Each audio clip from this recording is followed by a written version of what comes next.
अगर वो मुझे बुलाएंगे, अपनी असमर्थता जताएंगे कि मिस्टर ओझा हम नहीं चुन पा रहे, कि अगर वो ऐसी किसी दिक्कत में हैं तो मैं अपनी सेवाएं देने को तैयार हूं, क्योंकि एज ए शिक्षक मुझे पता होता था कि इस बच्चे का सिलेक्शन होगा, कौन होनहार है। कि अगर उनको मेरी सेवाओं की जरूरत है तो मैं उनके लिए उपलब्ध हूं, मैं बता सकता हूं आने वाले समय में।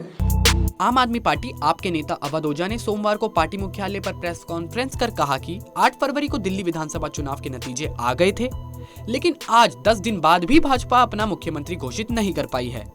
ओझा ने कहा कि भाजपा के पास अरविंद केजरीवाल जैसा विजनरी नेता नहीं है। दिल्ली को चलाना और आगे बढ़ाना केवल आम आदमी पार्टी को ही आता है।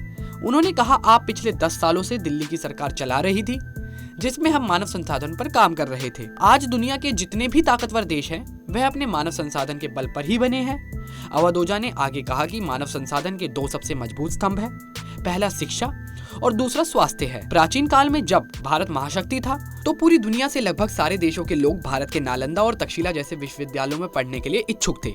फहान जैसे लोग चीन से भारत पढ़ने आए। जब देश में शिक्षा उच्चतम स्तर पर थी तो भारत महाशक्ति था। जब देश में चरक और धन्वंतरी जैसे चिकित्सक थे तो भारत महाशक्ति था। ओझा ने कहा कि इसी फॉर्मूले को ध्यान में रखते हुए अरविंद केजरीवाल ने दिल्ली में स्वास्थ्य और शिक्षा पर ध्यान देना शुरू किया। और किन किन बातों का अवध ओझा ने प्रेस कॉन्फ्रेंस में जिक्र किया, उनको जानने के लिए जुड़े रहिए हमारे साथ पंजाब केसरी दिल्ली पर। नहीं, जल्दी नहीं है, हमें किस बात की जल्दी, हम तो वो इतने सारी बातें कर रहे थे। नीति है तो आप लेकर आओ, 48 लोग आपके पास हैं, आपके पास 48 लोग हैं, आपको 40 में से 8 में से एक आदमी निकालना है कि एक आदमी भाई हमें लीड कर रहा है, तो कम से कम दिल्ली की जनता को ये तो पता चले कि भाई ये इनका मुख्यमंत्री का चेहरा। अब तो इलेक्शन खत्म हो गया, इतना दिन वेट करने की क्या जरूरत है? अगर नीति है तो बताओ, अगर चेहरा है तो दिखाओ। अवध जी, आप पहली बार इलेक्शन लड़े थे, आप अपनी पॉलिटिक्स जारी रखेंगे आगे भी और पढ़ाई भी जो कराते हैं बच्चों? मैं पहली बार इलेक्शन लड़ा और 4 फ्रंट पर मेरी उपलब्धियां रही। आज भारत में मेरे पास एक विधानसभा है जिसमें 46,000 लोगों ने मेरे ऊपर विश्वास जताया है। 46,000 लोगों ने मेरे ऊपर विश्वास जताया। 500 कार्यकर्ता मेरे साथ जुड़े हुए हैं। और सबसे बड़ी बात, जो कांग्रेस के हमारे उम्मीदवार थे वहां पे, जो एक बार विधायक रहे, 2 बार पार्षद रहे, उनकी जमानत जब्त हो गई। तो इतनी अच्छी शुरुआत करने के साथ अब राजनीति से पीछे जाने की कोई वजह नहीं है। तो एक नेता के रूप में मैं स्टैब्लिश हो चुका हूं। आने वाले इलेक्शंस में, आने वाले समय में उसे प्रूव करूंगा कि मुझे जनता कितना सहयोग और समर्थन दे रही है।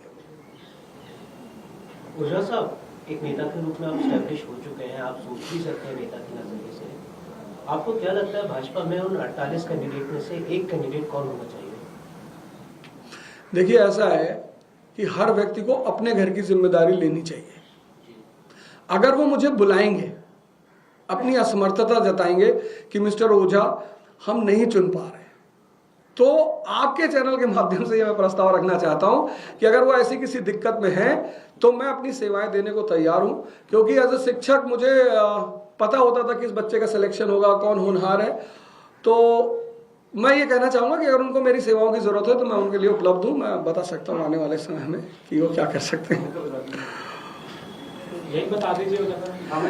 नहीं, हमें आदत ही नहीं किसी दूसरे के घर में इंटरफेयर करने की, तो मैं उसमें क्यों जाऊंगा।